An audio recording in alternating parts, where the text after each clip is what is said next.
আত্মকমনে কি হয়েছে আপনাদের ছেলে বলতো সাদা কাপড় পরে ছেড়ে দেবো। সাদা সাদা কাপড় পরে ছেড়ে দেবো। সাদা কাপড় পরে মানে সাদা থান পরিয়ে সোনা নিয়ে যাবে এসব বলতো আর কি। কারা বলতো? ওই উত্তম সর্দার শিবু হাজরা। কেন বলতো? আমি মিঠে যদি না যাই আর রাত 9টায় 8টায় সব মেয়েদের ডেকে নিয়ে যাচ্ছে মিছিলে। কোথায় নিয়ে যাবে? মিছিলে নিয়ে যাবে। রাত 8টায় হোক 9টা হোক তোমার যেতে হবে মিছিলে। পার্টির মিটিং এ? Party meeting. কোন পার্টি মিটিং এ? ওই তৃণমূলে।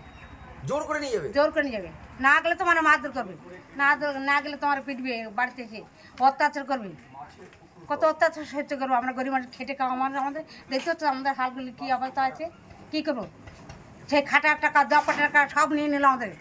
একজনের 100 দিনের 300 দিনের কাজ হলো সে টাকা সব তুলে নিল, একটা টাকা সে দেয়নি আমাদের। তখন জোর করে মিটিংয়ে নিয়ে যেত? জোর করে মিটিং নিয়ে যেত, জোর করে নিয়ে যেত, টাকা সমস্ত তুলে নিল। আর যদি মিটিংয়ে না যেতেন তাহলে কি করতো? না যেতে বাড়িতে এসে মারধর করতো? বাড়িতে এসে। শুনলেন কি ভয়াবহ অভিযোগ করছেন সন্দেশখালীর এই মহিলা। বলছেন কিনা রাত 8টা থেকে 9টা হলেও উত্তম নামে এক ব্যক্তি সব মেয়েদের ডেকে নিয়ে যেত তৃণমূলের মিছিলে যাবার জন্য। না গেলে নাকি তাদের বলতো সাদা থান পরিয়ে দেব, না গেলে মারতো, অত্যাচার চালানো হতো গ্রামবাসীদের ওপর। এই বিস্ফোরক অভিযোগ তারা সর্বসমক্ষে জানাচ্ছেন। কিন্তু প্রশ্ন হলো 8টা 9টার সময় কোনো মিটিং মিছিল সচরাচর কোথাও হয় না, তাহলে প্রশ্ন কোথায় নিয়ে যেত তাদের? সেই নিয়ে কিন্তু প্রশ্ন উঠতে শুরু করেছে। সন্দেশখালীতে ইডি তদন্তে এসে গ্রামবাসীদের আক্রমণের মুখে পড়তে হয়েছিল, আর তারপর থেকে বেপাত্তা শেখ শাহজাহান। তারপর বেশ কিছুদিন এলাকার পরিস্থিতি ঠিকঠাকই ছিল, তবে আবারও তেতে উঠেছে সন্দেশখালী। শাহজাহান এখনও পালিয়ে বেড়াচ্ছে। এতদিনে তার বিরুদ্ধে ঝাঁটা লাঠি হাতে রাস্তায় নেমে পড়েছেন গ্রামের হাজার হাজার মহিলা। অভিযোগ একটাই, শেখ শাহজাহান একা নয়, গ্রামে এরকম আরও অনেক গুন্ডা রয়েছে যাদের অত্যাচারে এতদিনে দেওয়ালে পিঠ ঠেকেছে গ্রামের মেয়েদের। এলাকার মহিলারা বলছেন রাত হলেই মেয়েদের পার্টি অফিসে তুলে নিয়ে যেত। শাহজাহান তো চুনোপুঁটি, সন্দেশখালীর আসল হত্যাকর্তার নাম সামনে এনে রণংদেহী হাজার হাজার মহিলা। শিবপদ হাজরা উত্তম সর্দারকে গ্রেফতারির দাবিতে থানার পুলিশকে ঘিরে ধরে বিক্ষোভ চলে গ্রামবাসীদের।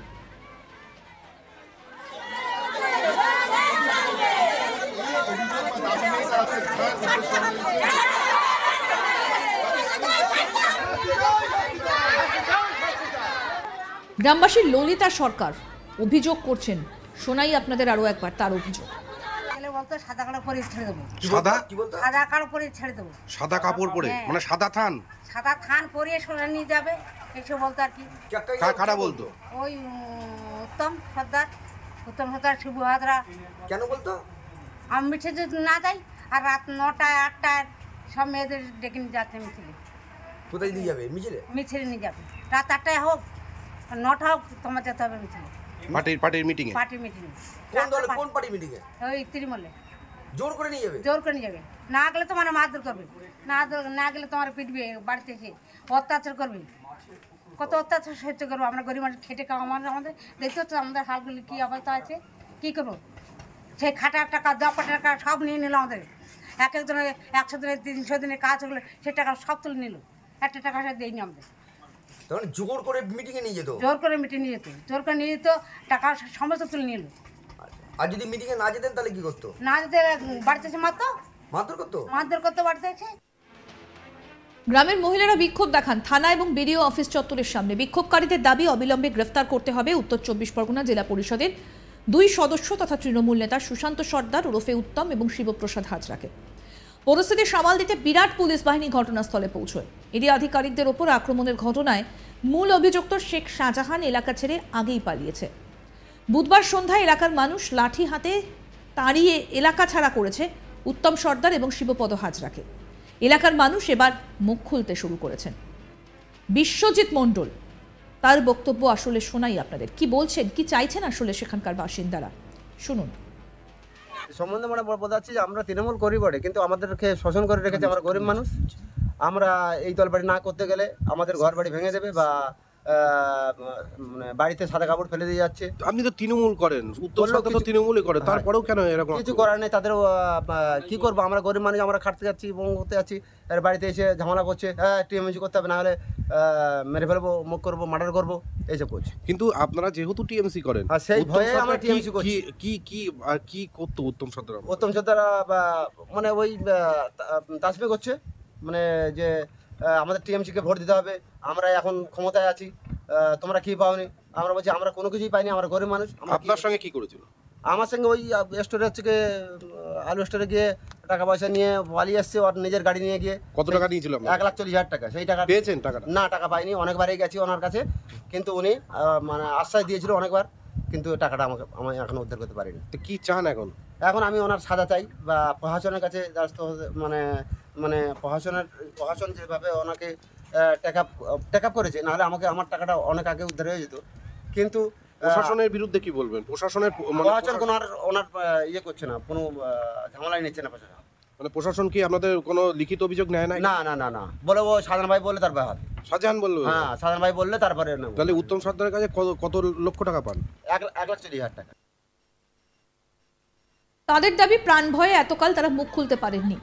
দীর্ঘ কয়েক বছর ধরে অত্যাচার সহ্য করেছে তারা।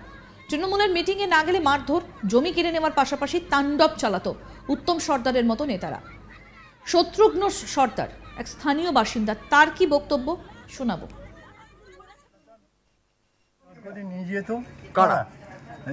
পার্টি বাবুরা যারা ছিলেন আর কি, হ্যাঁ বুঝলে, তার এই শাহজাহান, শুভ হাজরা, হ্যাঁ, আর এই আরেকটার নাম কি, উত্তম, হ্যাঁ।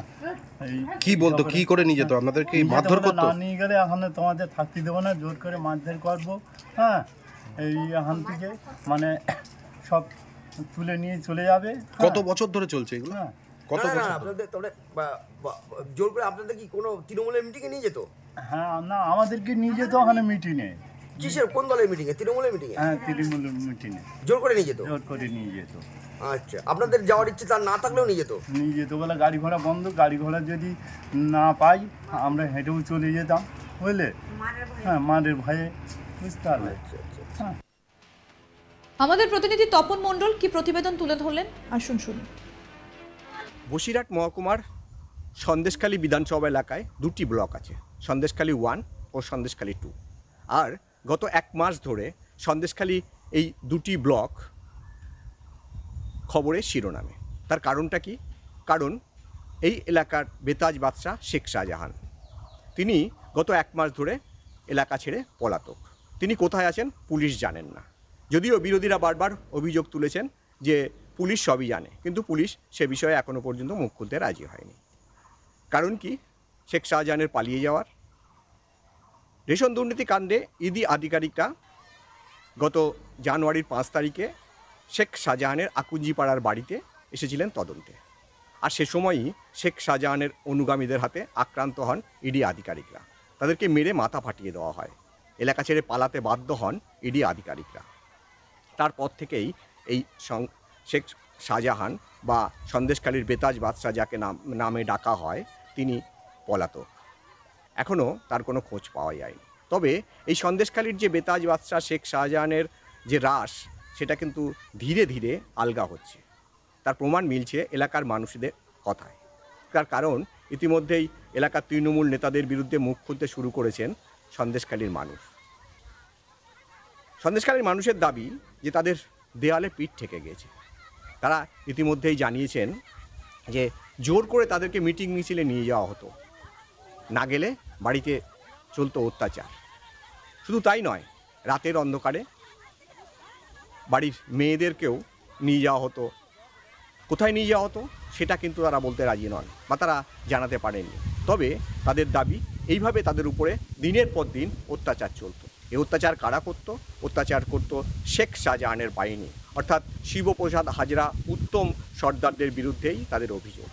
এমনকি এই উত্তম সর্দার যার গ্রেপ্তারের দাবিতে, বা শিবপ্রসাদ হাজরা যার গ্রেপ্তারের দাবিতে এলাকার বাসিন্দারা কয়েকদিন ধরে সরব হয়েছেন সন্দেশখালীতে, তাদের দাবি যে এরা জোর করে জমি নিয়ে, অর্থাৎ এলাকার বাসিন্দাদের এলাকার মানুষদের কাছ থেকে জমি কেড়ে নিয়ে মেচো ঘেরি করেছিলেন। সেই মেচো ঘেরির যে লিজের টাকা তাও 3 বছর ধরে তারা দেননি। এবং আজ শেখ শাহজাহান যখন পালিয়ে গিয়েছে তখন তারা ধীরে ধীরে মুখ খুলতে শুরু করেছেন। তাদের দাবি একটাই, যে এই যে তৃণমূল নেতারা যারা পালিয়ে বেড়াচ্ছেন তাদেরকে অবিলম্বে গ্রেপ্তার করতে হবে। আরও আপডেট পেতে আজ তাক বাংলার ইউটিউব চ্যানেল সাবস্ক্রাইব করুন, নোটিফিকেশন পেতে বেল বাটন অপশন প্রেস করুন, ভিডিওটা লাইক করুন, শেয়ার করুন, হোয়াটসঅ্যাপে ফলো করুন আজ তাক বাংলা।